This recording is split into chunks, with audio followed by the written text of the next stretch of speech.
ونؤمن به ونتوكل عليه ونعوذ بالله من شرور أنفسنا ومن سيئات أعمالنا من يهده الله فلا مضل له ومن يضلله فلا هادي له ونشهد أن لا إله إلا الله وحده لا شريك له ونشهد أن سيدنا وحبيبنا ومولانا محمدا عبده ورسوله الذي أرسله بالحق بشيرا ونذيرا وداعيا إلى الله بإذنه وسراجا منيرا أما بعد فقد قال الله تعالى في كلامه المجيد والفرقان الحميد إن الله وملائكته يصلون على النبي يا أيها الذين آمنوا صلوا عليه وسلموا تسليما بلغ الأولى بكماله كشف الدجى بجماله حسنت جميع خصاله صلوا عليه وآله তাইফের পথে রাসূল রক্ত ঝরেছেন যেথায়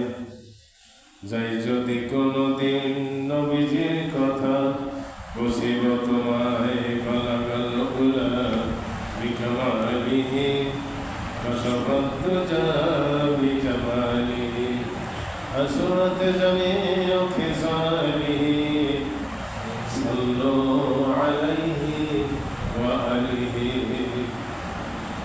তাইফের গাছপালা কাঁদে কাঁদে জঙ্গলের পশু পাখি কীট পতঙ্গেরা পাহাড় পর্বত নদী নালা কাঁদে কাঁদে আকাশের ফেরেশতারা পালাকাল উলা বিকামালিহি কশফত দুজা বিজামালিহি حسنت جميع خصاله صلوا عليه وآله আহারে তাইফে বসে নবীজিকে ছিল না জিবরাইলের আগমনে শঙ্কিত রাসূল তাইফবাসীকে ধ্বংস করো না বালাগাল উলা বিকামালিহি কশফত দুজা বিজামালিহি হাসনাত জামিউ খিসালিহি সাল্লু আলাইহি ওয়া আলিহি লা ইলাহা ইল্লাল্লাহ লা ইলাহা ইল্লাল্লাহ লা ইলাহা ইল্লাল্লাহ লা ইলাহা ইল্লাল্লাহ লা ইলাহা ইল্লাল্লাহ লা ইলাহা ইল্লাল্লাহ মুহাম্মাদুর রাসূলুল্লাহ সাল্লাল্লাহু আলাইহি ওয়াসাল্লাম। সম্মানিত মুসলিমবৃন্দ, রবিউল আউয়াল মাস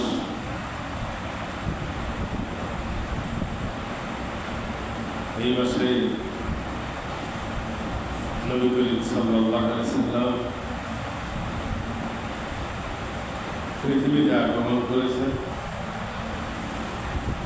আমরা আলোচনা করব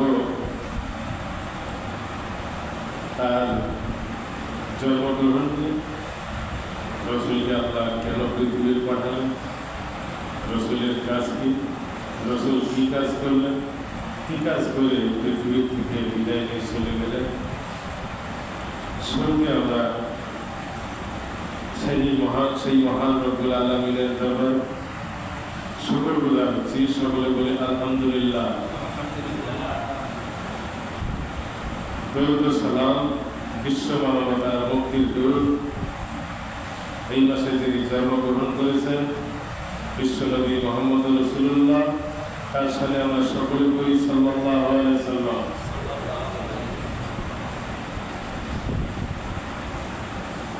আমরা শুরুতে একটি সূরার আয়াত তেলাওয়াত করব, তা হচ্ছে সূরাতুল আম্বিয়া 21 নম্বর সূরা 107 নম্বর আয়াত।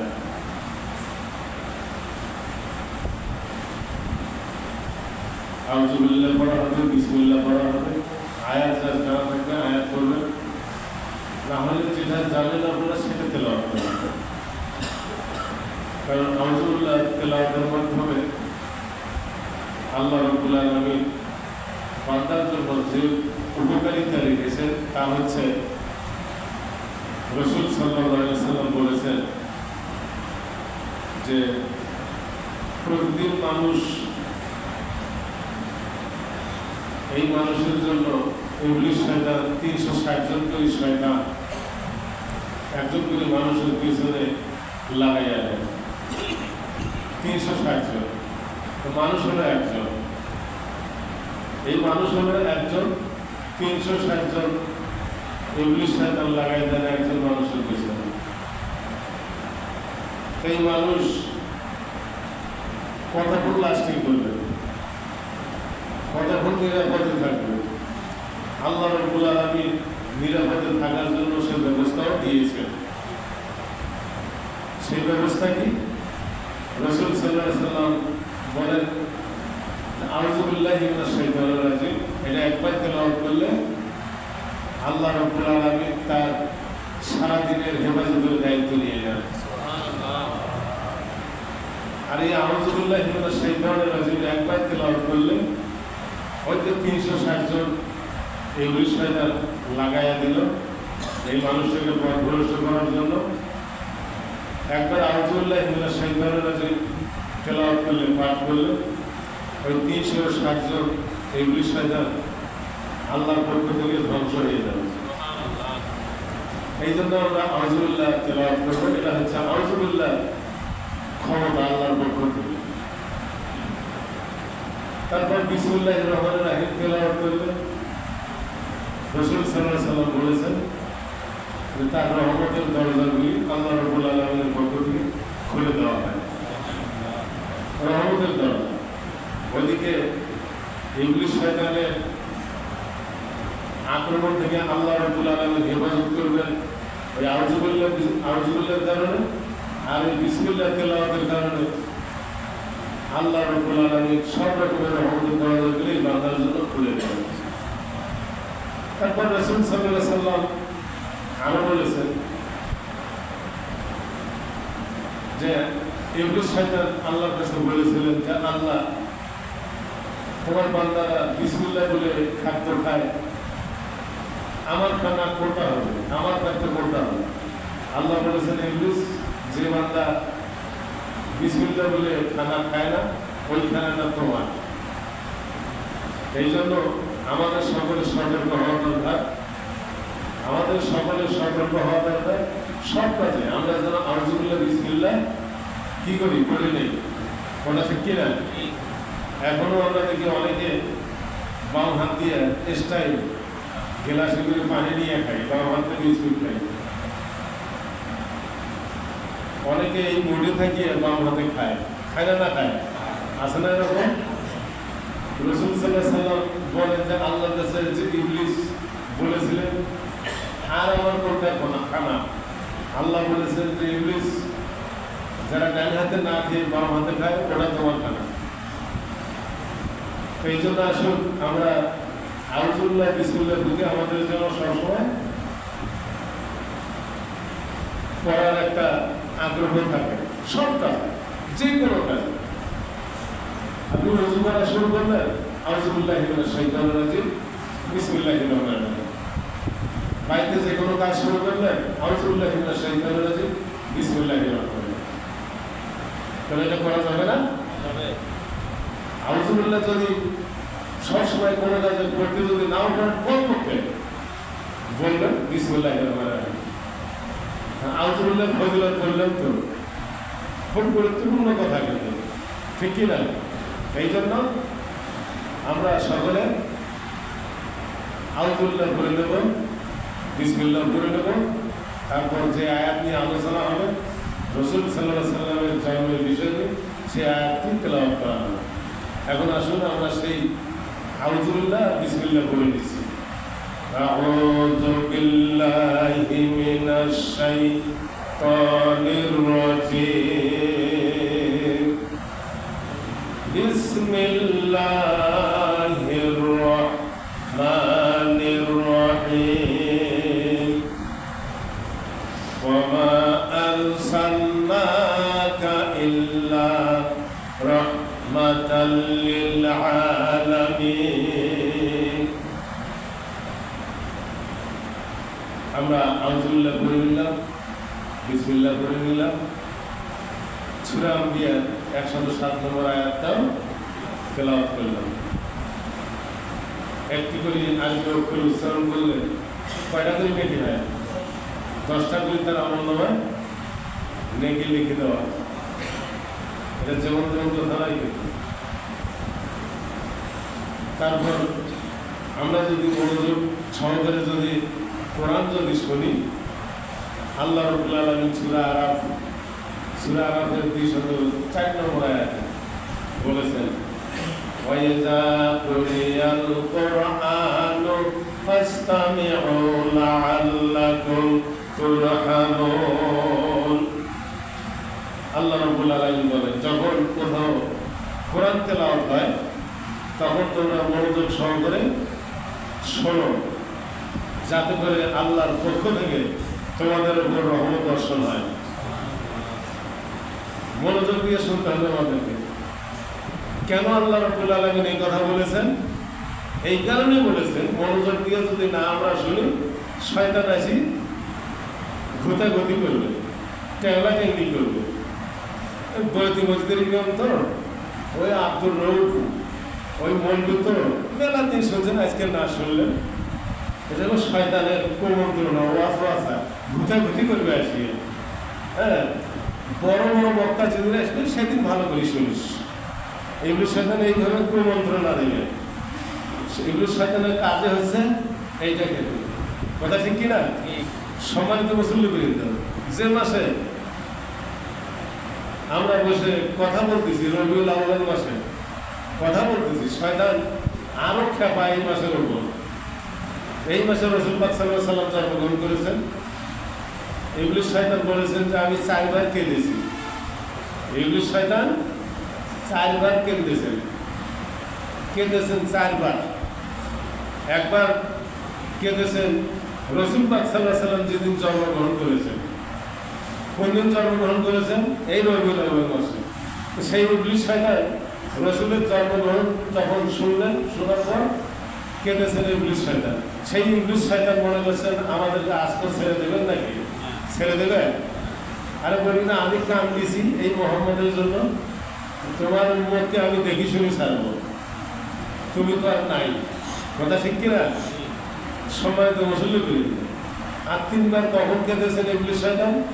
সূরা ফাতিহা, আমরা যে বারবার সূরা ফাতিহা তেলাওয়াত করি নামাজের মধ্যে, সূরা হিজর 15 নম্বর সূরা 87 নম্বর আয়াত, 15 নম্বর সূরা 87 নম্বর আয়াত। ওই হিজরের মধ্যে আল্লাহ রাব্বুল আলামিন বলেছেন, আমি বারবার পঠিতব্য পাঠ করার জন্য একটা সূরা, সূরাতুল ফাতিহা আমি দান করেছি আমার বান্দাদের জন্য। আমরা সকলে বলি আলহামদুলিল্লাহ, সুবহানাল্লাহ, বারবার পাঠ করার জন্য। আমরা তাই বারবার প্রত্যেক নামাজে বারবার পাঠ করি। সূরা কিরাতগুলি বদলাই, কিন্তু আলহামদুলিল্লাহ সূরা বদলাই আমরা বদলাই না। ইবলিস শয়তান বলে এই আলহামদুলিল্লাহ সূরা নাজিল হওয়ার সময় আমি কেঁদেছি। কয়বার হলো? আর একবার হলো বেহেশতে, যখন সেজদা করার কথা আল্লাহ বলেছিলেন আদমকে। সেজদা করার কথা শোনেন নেই আপনারা? সেজদা করার কথা বলেছিলেন আদমকে, আদম সেজদা করে নাই। সবাই সেজদা করলো, ফেরেশতারা সবাই সেজদা করলো, ইবলিস সেজদা করে নাই। সেজদায় পড়ে গেছে ফেরেশতারা, ফেরেশতারা মাথা উঠাইয়া দেখে আদমের দিকে পিঠটা করিয়ে মুখখানা আর দিকে করিয়াছে।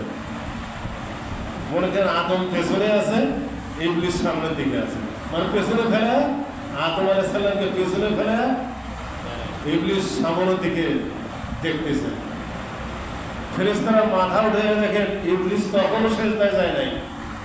মাথা উঠাইয়া দেখিয়া আবার সেজদায় গেলেন ফেরেশতারা। কয়টা সেজদা হলো? কয়টা হলো? না তিনটা হয়েছে? দুইটা হয়েছে। আমরা সেজদা নামাজে কয়টা দেই? তিনটা দেই নাকি? তিনটা দিলে হবে নামাজ? সম্মানিত মুসল্লি বৃন্দ, আদম সেজদা করলো না। আল্লাহ কি বলে, ইবলিস সেজদা করলো না। আল্লাহ রাব্বুল আলামিন ইবলিসকে জিজ্ঞাসা করলেন, তুমি সেজদা করলে না? আদম তো মাটির তৈরি, আমি হলাম আগুনের তৈরি। আল্লাহ রাব্বুল আলামিন তাকে কি ঘোষণা করলেন? অভিশপ্ত মরদুদ শয়তান। সেই দিন ইবলিস শয়তান কেঁদেছে। কয়বার হলো? তিনবার। সেই দিন ইবলিস শয়তান কেঁদেছে, যেদিন আল্লাহ অভিশপ্ত হিসেবে ঘোষণা করলেন। আর একবার আল্লাহ রাব্বুল আলামিন বললেন, সকলে ইবলিস শয়তানের কুমন্ত্রণায় আদম হাওয়া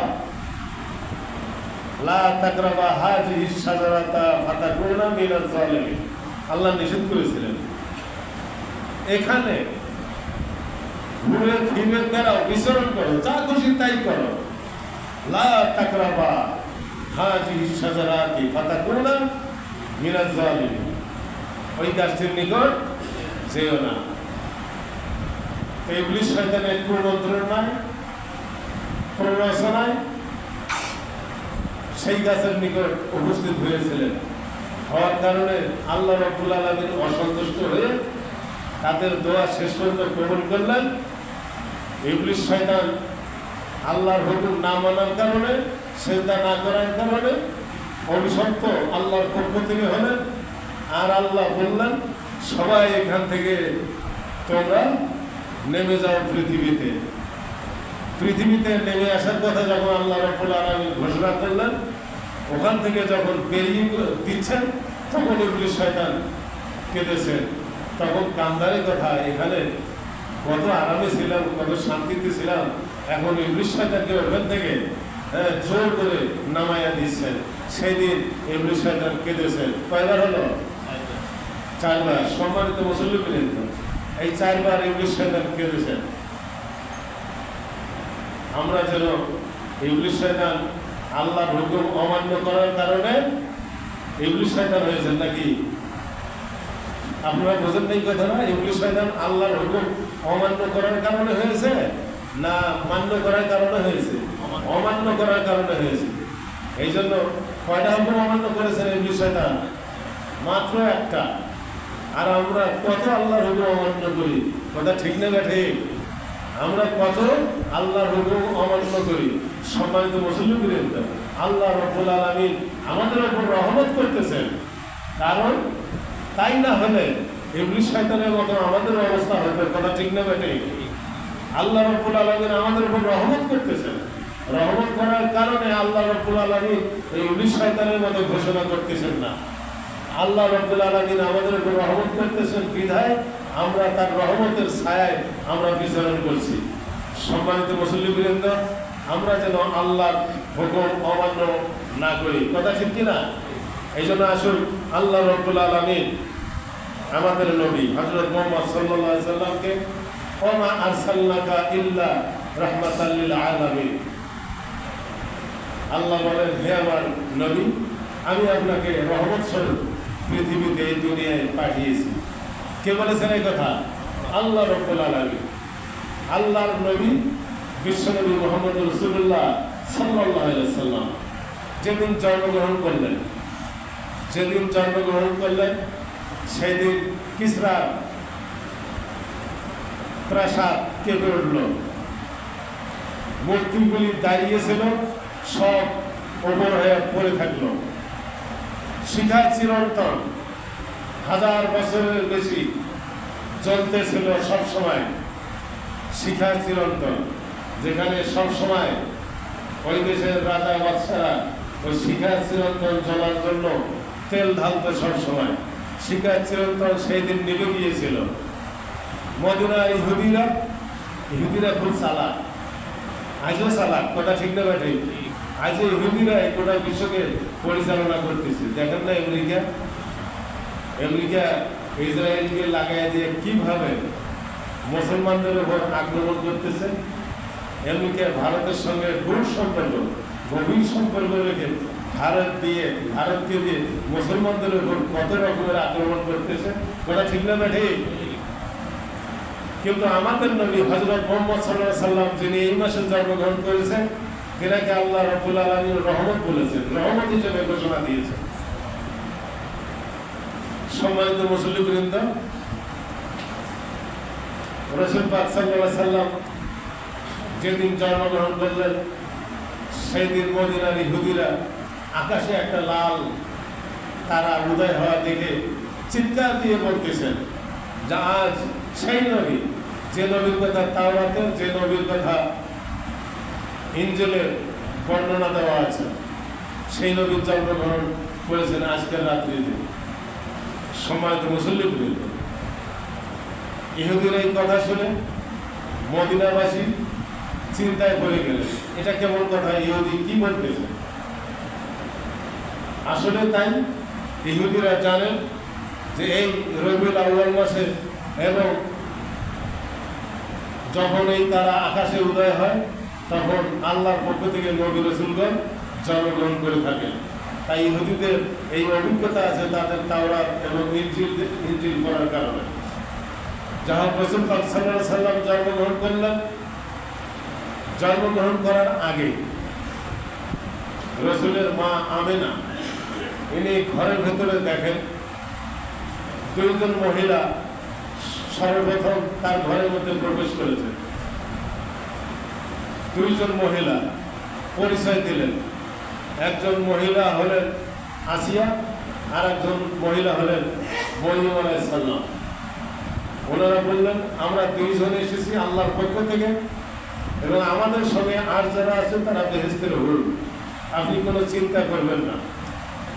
সম্মানিত মুসল্লিবৃন্দ, মা আমিনা বলেন, এনারা যখন এই ঘরের ভেতর অনেক উঁচা লম্বা আমাকে দেখে আমি জানার পর আমাকে একটু খারাপই লাগলো।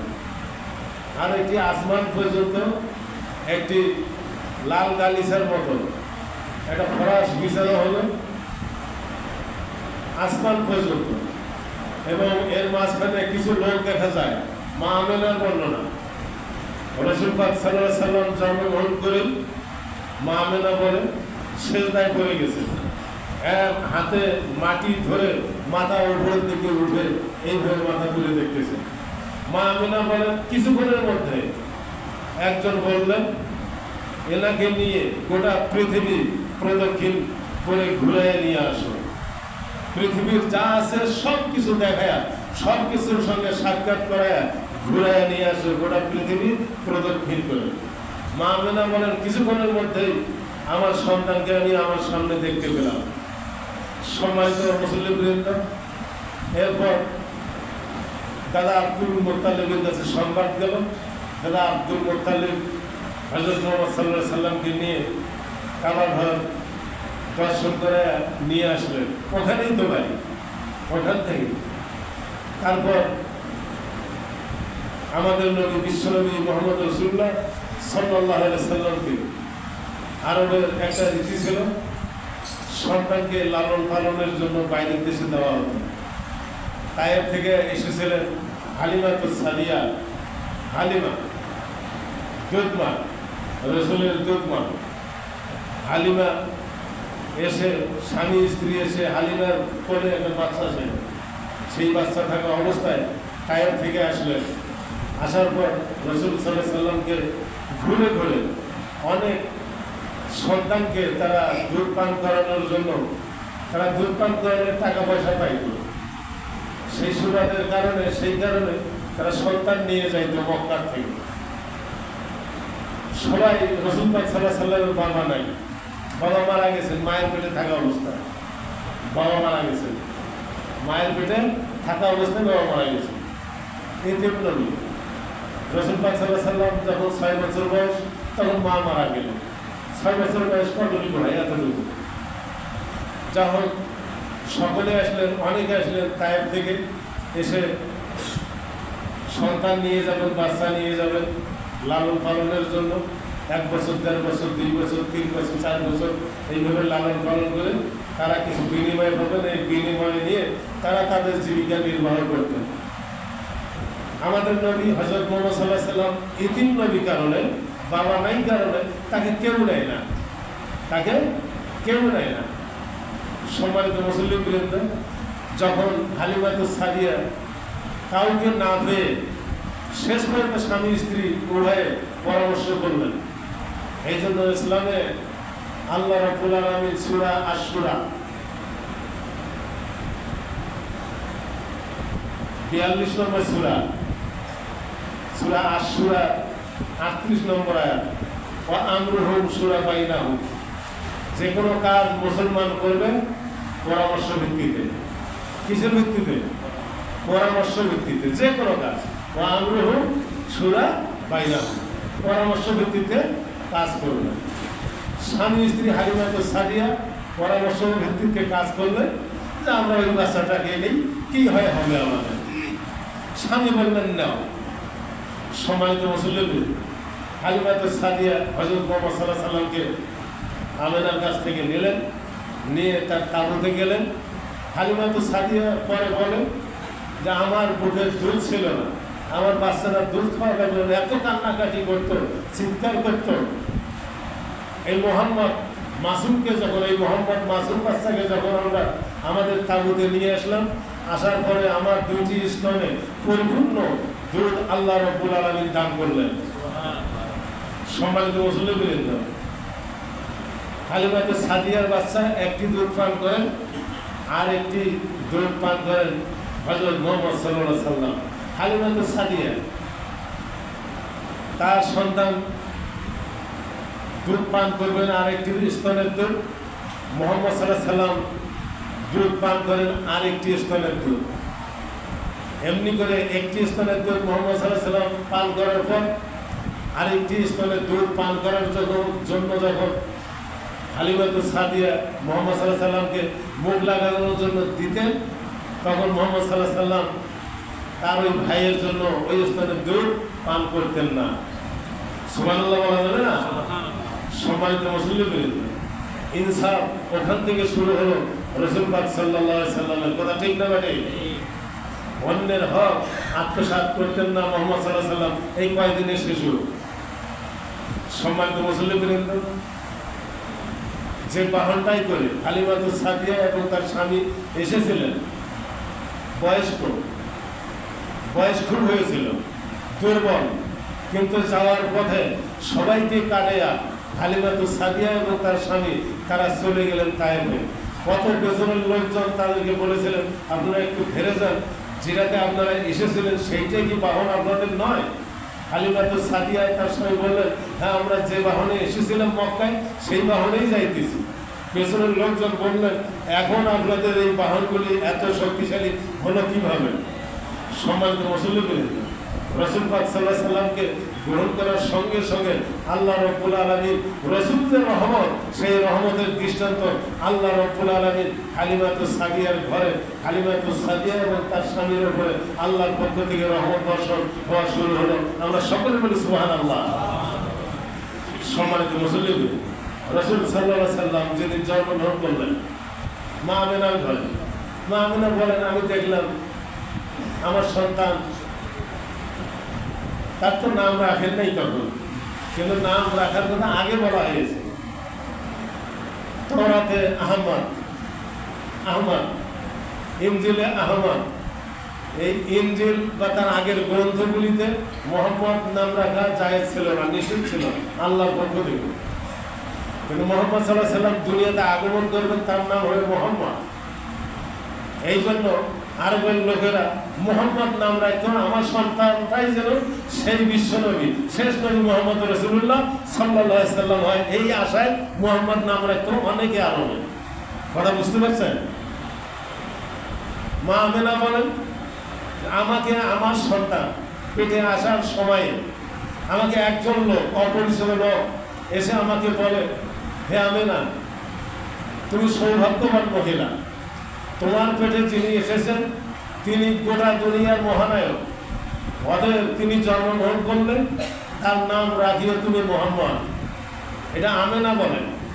মোহাম্মদ সাল্লাহ সাল্লাম জন্মগ্রহণ করার পর, মোহাম্মদ সাল্লাহ সাল্লাম জন্মগ্রহণের পর আমেনা বলেন যে আমি দেখলাম আমার সন্তান, আমার মোহাম্মদ, তার খতনা করা বোঝেন, মুসলমানই আমরা বলি না, খতনা করা। মোহাম্মদ সাল্লাহ সাল্লাম বলেন নারী কাটার জন্য ধাত্রী মাথা থাকে, দাইয়ানি থাকে, আমরা দাইয়ানি বলি না, ধাত্রী মাথা দাইয়ানি লাগে। মা আমেনা বলেন তার নারী কাটাও দেখলে বলে। আবার কেহ কেহ বলেন যে মোহাম্মদ সাল্লাহ সাল্লামকে যখন ধাত্রী মাতা হালিমাতুস সাদিয়া নিয়ে গেলেন তায়েফে নিয়ে গিয়ে সেখানে ওই খেলাধুলা খেলতে খেলতে মাঠের ময়দানে যা আছে এই ভেড়া ছাগল, তার ভাইয়ের সঙ্গে দুই ভাই ওখানে পাশে বাড়ির পেছনে হালিমাতুস সাদিয়া বাড়ির পেছনে মাঠ, ওখানে খেলাধুলা খেলতে সেই যেদিন সিনা চাক করেন, এই আলোচনা করতেছি না, কেউ কেউ বলেন ওই সিনা চাক করার সময় জিবরাইল আলাইহিস সালাম মুহাম্মদ সাল্লাল্লাহু আলাইহি ওয়াসাল্লামের খতনা করে দিয়ে গিয়েছেন। যা হোক, মা আমেনা বলেন যে আমার ছেলে খতনা করা, আমার ছেলের নারী কাটা। এই জন্য আল্লাহ রাব্বুল আলামিন বলেন ওয়া মা আরসালনাকা ইল্লা রাহমাতাল লিল আলামিন, হে আমার নবী, আমি আপনাকে গোটা দুনিয়ার মানুষের জন্য, সৃষ্টির জন্য আমি আল্লাহ রাব্বুল আলামিন আপনাকে রহমত স্বরূপ নাযিল করেছি। ধারাবাহিক আলোচনা করা হবে বাকি শুক্রবার। ওয়া আখির দাওয়ানা আলহামদুলিল্লাহি রাব্বিল আলামিন।